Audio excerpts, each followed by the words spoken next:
Hello, friends. Welcome to Wednesday night.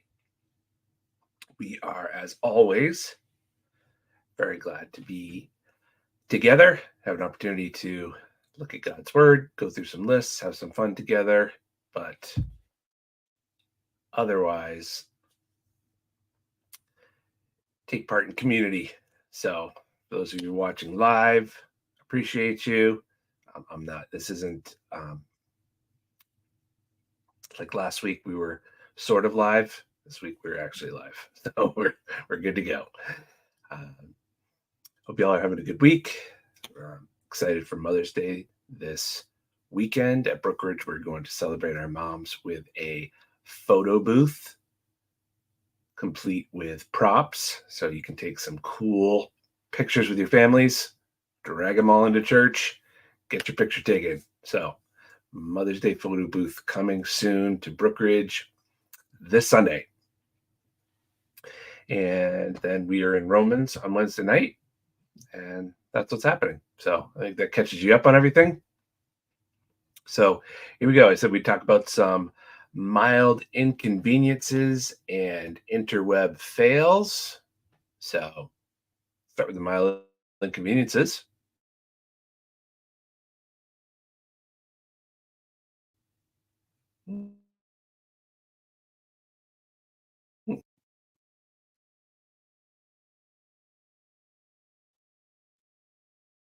Else to myself, and watching yourself freeze is a very surreal thing to see. So yeah. All right. Let's do this.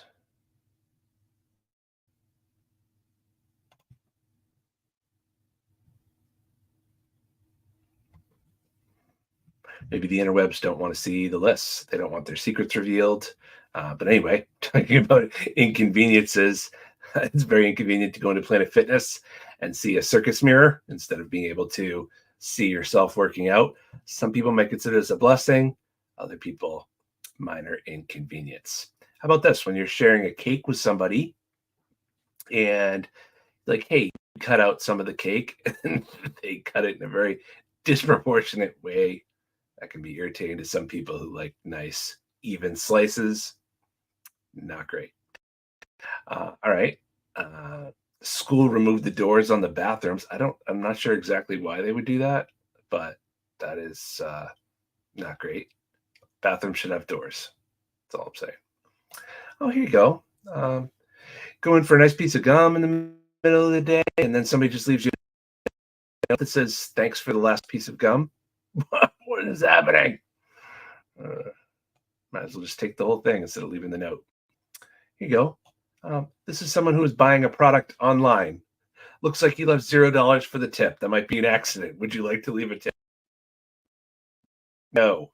I understand that people work hard, and certainly in the restaurant industry, I am all about taking care of people and tipping people, even when you're taking out. Maybe give them a couple bucks. As people work hard again.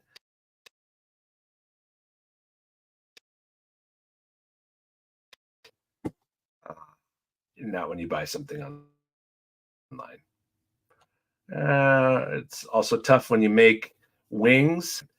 Gross, number one, and number two, very inconvenient. All right, it's tough when you spell something wrong, like Alabama, and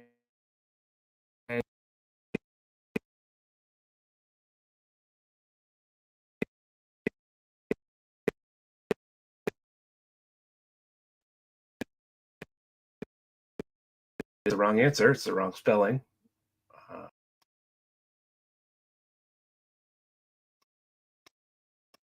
had it correct. That's all right. Birthday like Hinty as well.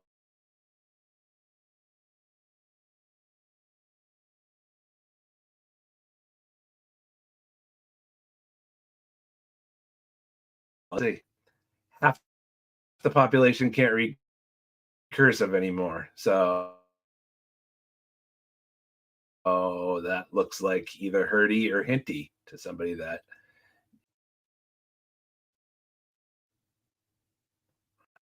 This is what happens when you let your driver in training pull into the driveway, go right through the house. This person had their alarm clock volume too low and they missed their alarm. It's very sad. No, think about suggested tip. A lot of times restaurants will do this, give you the suggested tip amount so you don't have to do the calculation yourself. 99-cent tip just did, or 99% tip, $61. Interesting. No, I'm not giving a 99% tip. Uh, let's see. Gluten-free buns. Those do not look very good. Like the picture looks great. Looks great, I guess. The actual products do not look great. Claire is here. Hey, Claire. I'm not sure if this is Skippy for everybody that's watching, but I hope not, because I can see myself like jolting in the. Somebody ordered DoorDash, and you can watch your driver. You know how close they are to you, or and back. That is not kind. Food probably was not still warm. Hey, teacher appreciation day. This is what they got. Some top ramen.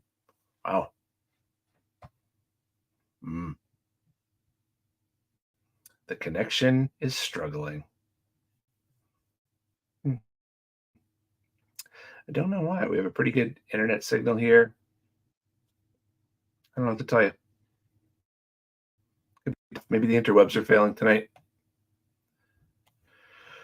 Oh, when you order an air fryer from Amazon and you receive it in this condition, looks like somebody used it and sent it back. Gross. Inconvenient. There we go. Person who ran out of gas 30 feet from the pump. You can get a couple people to help you, like push it to the gas pump. I ran out of gas like a half a mile from a gas station one time, way a long time ago. Now I make sure that I never get low again. I'm not one of those people who lets it get to like 0 miles left and just roll the dice. I make sure that we have gas in the car. Your English is good. So this is we're moving on from inconveniences to if you think your English is good, I challenge you to write any word that starts with T and ends with T. And someone volunteers teeth. No, that is correct. Can anybody explain why the sun was white instead of yellow? Like the answer is chemicals. Just not true. I feel like we might have seen it before in previous governments happened to the first. Then somebody else. You don't sound Ireland, Irish, right? You mean Irish? No, Irish is the Ireland is the accent. That is not correct.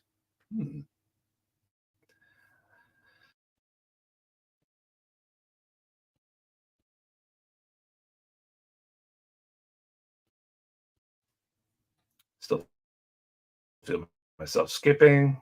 So I'm very sorry about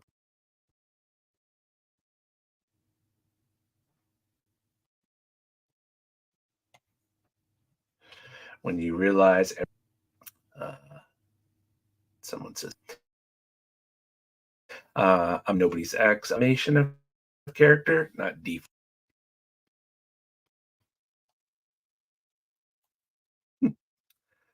Still not sure what's going on. How's the from? How's this? My people. Like I'm fine. I'm not actually skipping, but I can deal with the video skipping at what I can't problem, and I will not subject you to that for very long.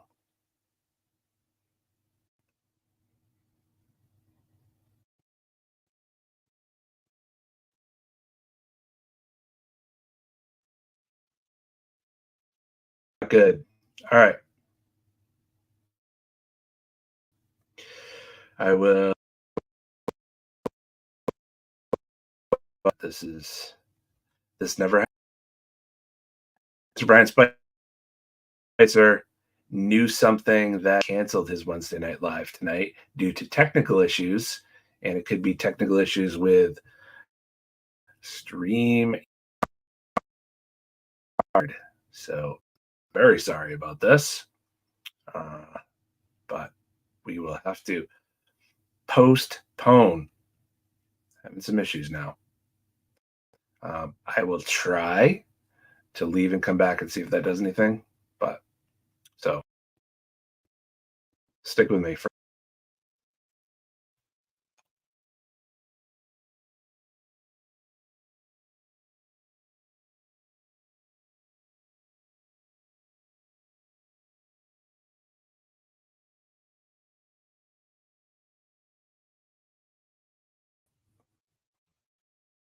Hello, we're back.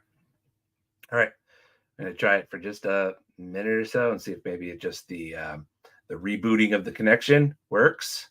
So sorry, there's so many funny things that we looked at via pictures, and yeah, we all missed it. Well, I didn't miss it because I was here, but you all missed it. All right, I think we're in better shape now. I could see myself not skipping. I'll wait until I get like the yes, we're good and not skipping before we go back into this. So sorry. All right, nice. See, thank you, AJ. All right.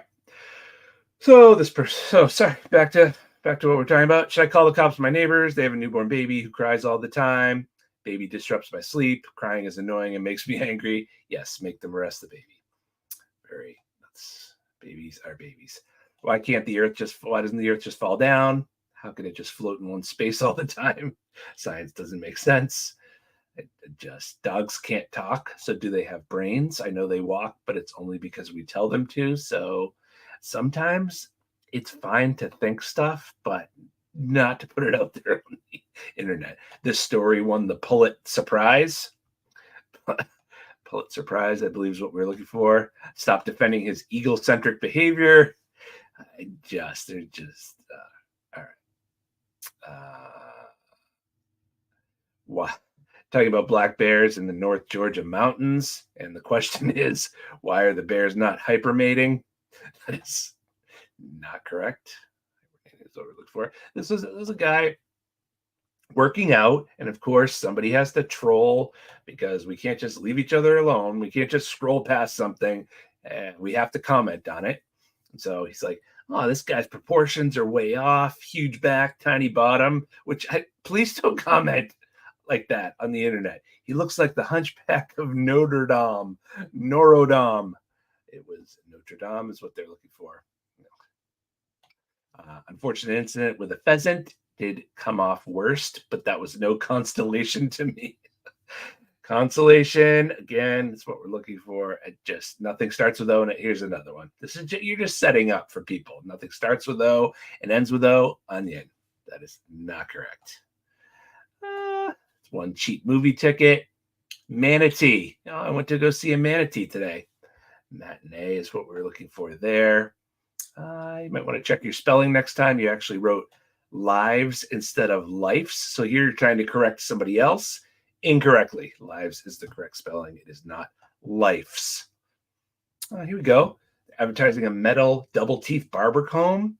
And then the response comes in. This looks like an Amazon review. Not metal at all. Definitely not metal. Things made of aluminum, which is a metal. Oh boy. Ate a whole bag of Cool Ranch one time. I got food poisoning. And someone said, check the inspiration date. Couple of things with this. It's expiration date, as we all know, but also it's the eating the whole bag of Cool Ranch Doritos that's the problem here, not so much whether they were expired or not. Then dude is mild away from understanding your point. Forward, it's worth. I agree with you wholeheartedly. For what it's worth. Guess who just found out the difference between wax paper and parchment paper the hard way? Hey, Megan, you're actually good that you came late because the first 10 minutes was very skippy with internet issues. So No need to watch back, but we're good now. Somebody found out the difference between wax paper and parchment paper. One you can use in the oven safely, and the other you can use in the oven if the thing you're trying to make happens to be fire. That's actually funny. Sun used to be orange all the time when I was younger. Now it's suddenly changed. This is again, sun changed because chemicals. It was yellow, now it's white because of chemicals. No. But this one says each country has its own separate sun. That is absolutely not the case. And the last person is just throw a slip cover on it and woo-la. I don't know quite what to say to that, but it's wrong. Voila. All right. Let's stop sharing those. And we are going to get back into Romans. Hope you've appreciated our series in Romans. We are not even close to being through yet. So if you're not appreciating it, I am very sorry because we have a lot left to go. So we're in Romans 5 now, and we will show you Romans 5 where we are. So I want you to trust me, but it's also, I can put it right up here in front of you. So this is the deal. All right. So we're in Romans 5, verse 12. We're going 12 to 21 over the next couple of weeks. And this is one of the most difficult passages in Romans.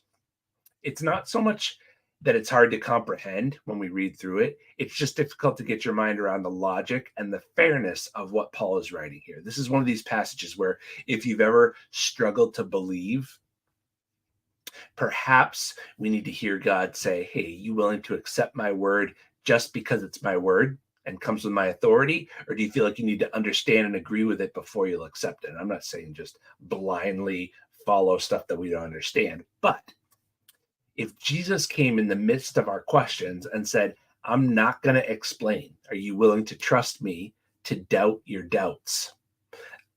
You're like, well, that sounds weird. Well, that's exactly what he said to Peter in John chapter 6.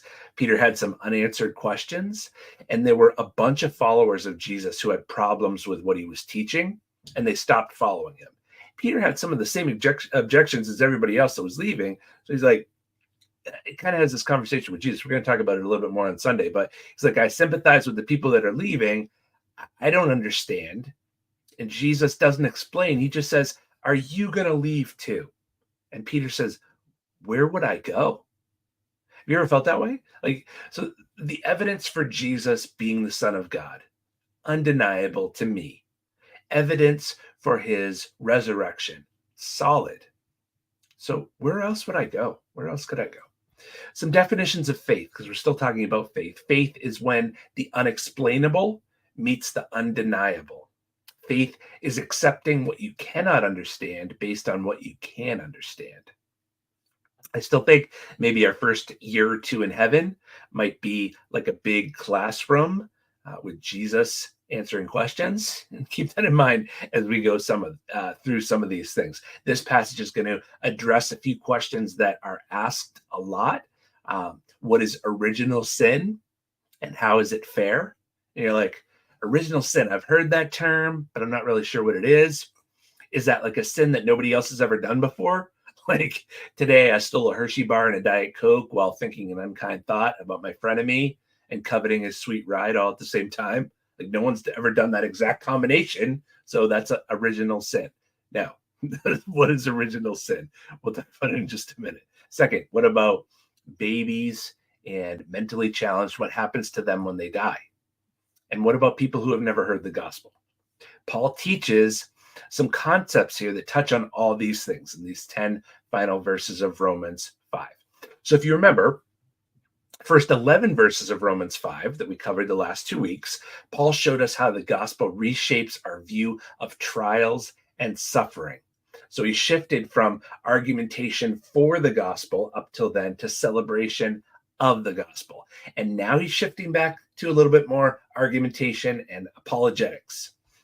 This might be one of the densest doctrinal sections in Romans. John Stott says it's like a carefully constructed musical composition where every note is chosen carefully and just breezing through it.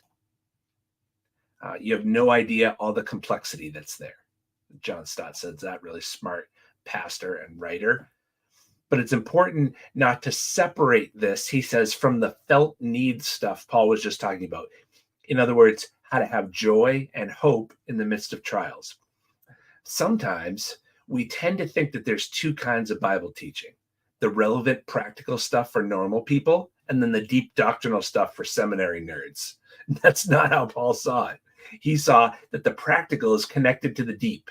The way to deal with issues in your life is to go deeper in who you are in Christ, right? Deeper and wider is what we want our relationship and our knowledge of Jesus to be.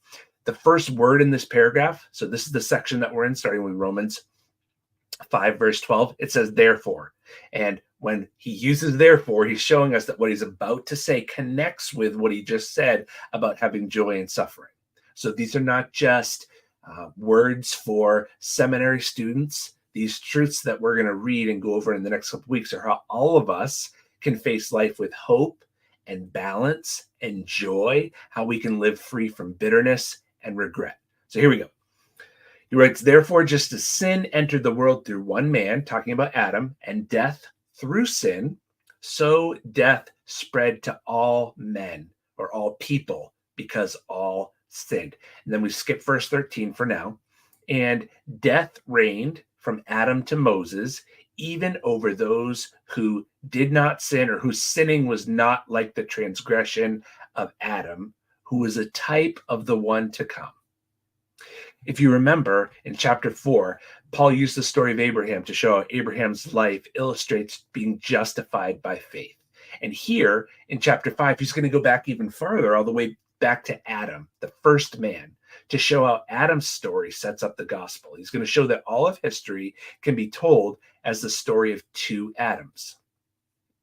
Those of you sci-fi fans will know that Star Wars has been called the tale of two Skywalkers. The first Skywalker, Anakin, gave in to the temptation to embrace the dark side. And in so doing, he brought death, destruction, and chaos into the whole galaxy. The second Skywalker, Luke, faced the same temptation, but he was faithful and obedient to the Jedi way. Good boy, he was. And because of that, he was able to reverse the curse that came from the disobedience of the first Skywalker, and even able to redeem, in a sense, the first Skywalker. George Lucas, the writer, said that the central theme of episodes 4 through 6, which I won't go over how the episodes are lined out, was the redemption of Anakin, the first Skywalker, by Luke II. Similarly, you could say that the entire storyline of the Bible is about the redemption of the first Adam by the second Adam, Jesus Christ.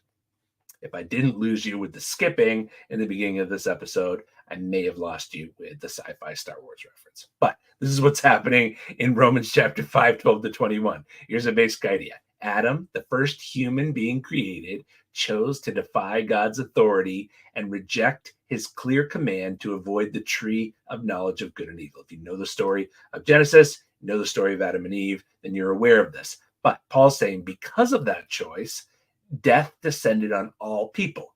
Even though we weren't physically present with Adam, God regards Adam's choice to be ours. That's called the doctrine of original sin.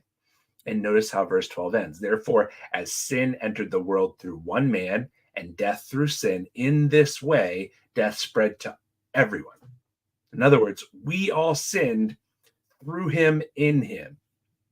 Like, well, that wasn't fair. Like, I wasn't consulted. Like, there was no committee. I didn't get a vote. How can I be held responsible for something that I had no part in? And this is where many have struggled over the years. This is where the great theologian C.S. Lewis did too, for what it's worth. I mean, think about it. The effects of this choice by Adam were not insignificant. Because of this choice, death came on all of us. It means every disease, every natural disaster, every painful struggle with cancer, every child born with a birth defect, every divorce, every war, every case of abuse, even hell itself goes back to this choice. We weren't there for that. One little boy, when a Sunday school teacher first taught this, was like, man, when I get to heaven, I'm going to kick Adam's tail.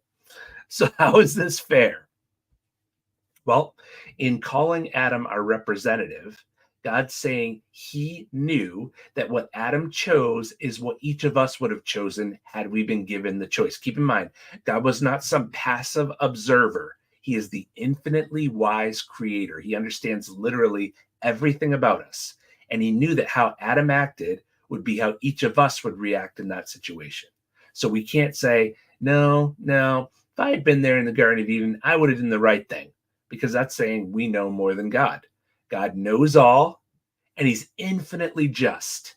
He knew that given the same temptation, we would have done the same thing Adam did. Think about it. We can't even keep Oreos in our house without being tempted. And you think you could have resisted the temptation to eat from a tree that promised godlike power and knowledge? And like, well, I still didn't make the choice, so it doesn't seem fair to be held accountable for something I didn't choose. Okay, but have you ratified that choice at some point in your life? Hasn't there been a point in your life where you adopted Adam's line of thinking? Like, I know better than God. I'd rather do what I want to do than what God wants me to do. How many times in our life have we known what the right thing to do was and we did the opposite? There's a story that St. Augustine told 1,500 years ago. Augustine, one of my favorite guys to talk about, but he wasn't raised as a Christian. He ran with a pretty sketchy crowd as a teen.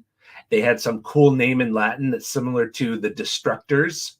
And one night they had just finished playing sports in the streets of their neighborhood. They're walking home and they noticed a tree with a bunch of pears on it. It was on somebody else's property. And here's the thing, Augustine said later, the pears didn't even look that good. And none of us were hungry. He said, but we went over and we stole a bunch of them anyway. We ended up tasting a few and then just dumping them out over the fence for the hogs. He said, but we loved doing it because it was forbidden. And Augustine said, it's always haunted me why I stole those pears. And he said this, I delighted in doing the wrong. He said, such was my heart, O God, such was my heart, which thou didst pity, even in that bottomless pit. Behold, now let my heart confess to thee what it was seeking there when I was being gratuitously wanton, having no inducement to evil, but the evil itself. He's like, why did I do that? He said, it was foul, and I loved it. I loved my own undoing. I loved my error, not that for which I erred, but the error itself. He said, a depraved soul falling away from security in thee to destruction in itself, seeking nothing from the shameful deed, but shame itself. And I think for all of us, we can look back and see points in time where we chose the wrong just because it was wrong, because we had inward delight or an attraction to it. We've all nursed a secret resentment of God and his authority. So, back to Paul, even though we weren't physically present with Adam when he sinned, we've all ratified his choice. And I think that those things are implied in that phrase at the end of verse 12, because all have sinned. That means we all sinned in Adam because God regarded him as our representative. And we've ratified, solidified his choice since then.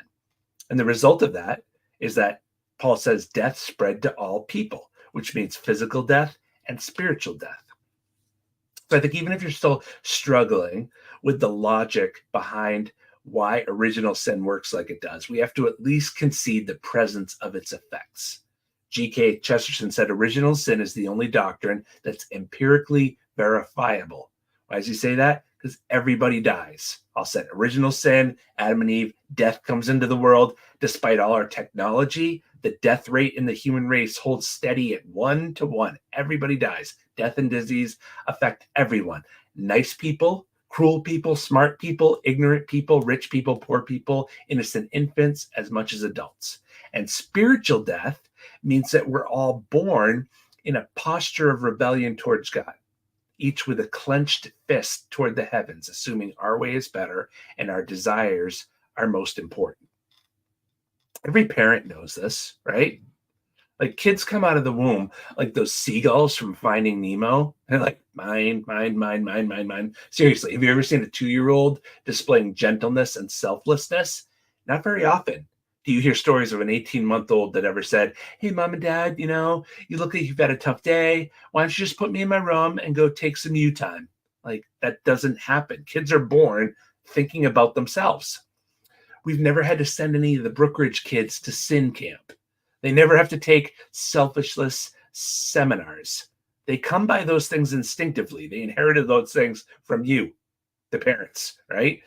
The acclaimed child psychologist Burton White wrote a lot about early childhood development. He said from 15 to 16 months on, As his, or the child's, self-awareness becomes more substantial, something in his nature we don't fully understand will lead him to deliberately try each of these forbidden activities, specifically to see what will be allowed and what won't. In other words, he will begin systematically to challenge the authority of the adults he lives with. Resistance to simple requests becomes very common at this time. I think we call it the terrible twos. And if there's more than one child around, this can be a low point in the parenting experience. A low point, that's what you call it when you feel like clawing your eyes out, right?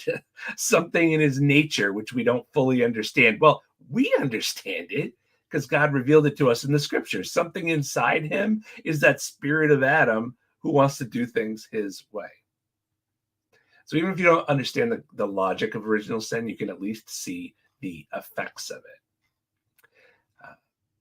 How else do you explain the pervasive wickedness of the human race, right? Why do we as a race have such trouble doing what's right, even when we know it's wrong or bad for us? Why do riches almost always lead to selfishness? Why does power almost always lead to corruption? Why are we attracted to wrong things so much? There's an alternate theory as to where selfishness comes from. It's posed by atheistic evolution, basically that selfishness is bred into us through the principle of the survival of the fittest.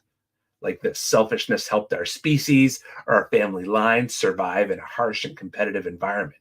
So our species, our family line is here because we figured out a way to claw and crawl our way to the top, and that didn't happen by being kind and selfless. So according to this theory, there's no such thing as wrong, because wrong implies a referee who has established some sort of rules. There's only useful or harmful for the propagation of the species. In recent years, even evolutionists like Richard Dawkins, Sam Harris, they've realized the moral bankruptcy of that worldview, and they've said, well, now that we're in an advanced state, we see that kindness and love can actually help humans survive in community, so we should choose that.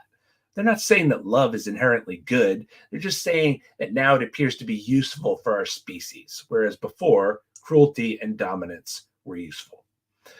So the internal logic of this theory, selfishness, exploitation are not wrong or evil per se, because there's no wrong or evil.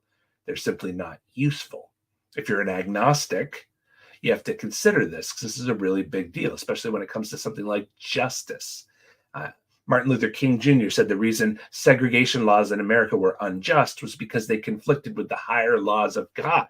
There were some racists at the time who would have said, well, the old system is more useful. But MLK said, useful or not, it's wrong because we're all made in the image of our Creator.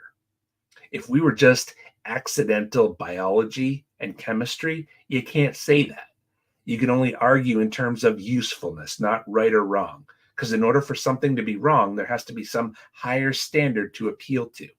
So there's two basic options. There's the atheistic option, which says there's no such thing as good and evil, which makes justice impossible. The other basic option is the Christian one, which says that every single person alive is horribly bent toward evil. We need Jesus. We need a savior. And you're like, well, thanks, Russ. Well, those are my two options. I have to say it's very depressing so far. There is a lot of bad news when we're talking about original sin. But in verse 13, which we're going to cover next week, Paul says this whole idea of being represented by somebody is actually great news because it set up the way of our salvation. Because if the whole world was put under sin by one man, what if salvation could come to everyone by one man also? And that's exactly where Paul turns next. And by next, I mean next week. Thank you for hanging with us. Sorry for the skipping. I don't know what happened. Maybe I should have clicked in and out of this program quicker, but I appreciate you sticking with me. I appreciate our community and look forward to Sunday, and have a fantastic week.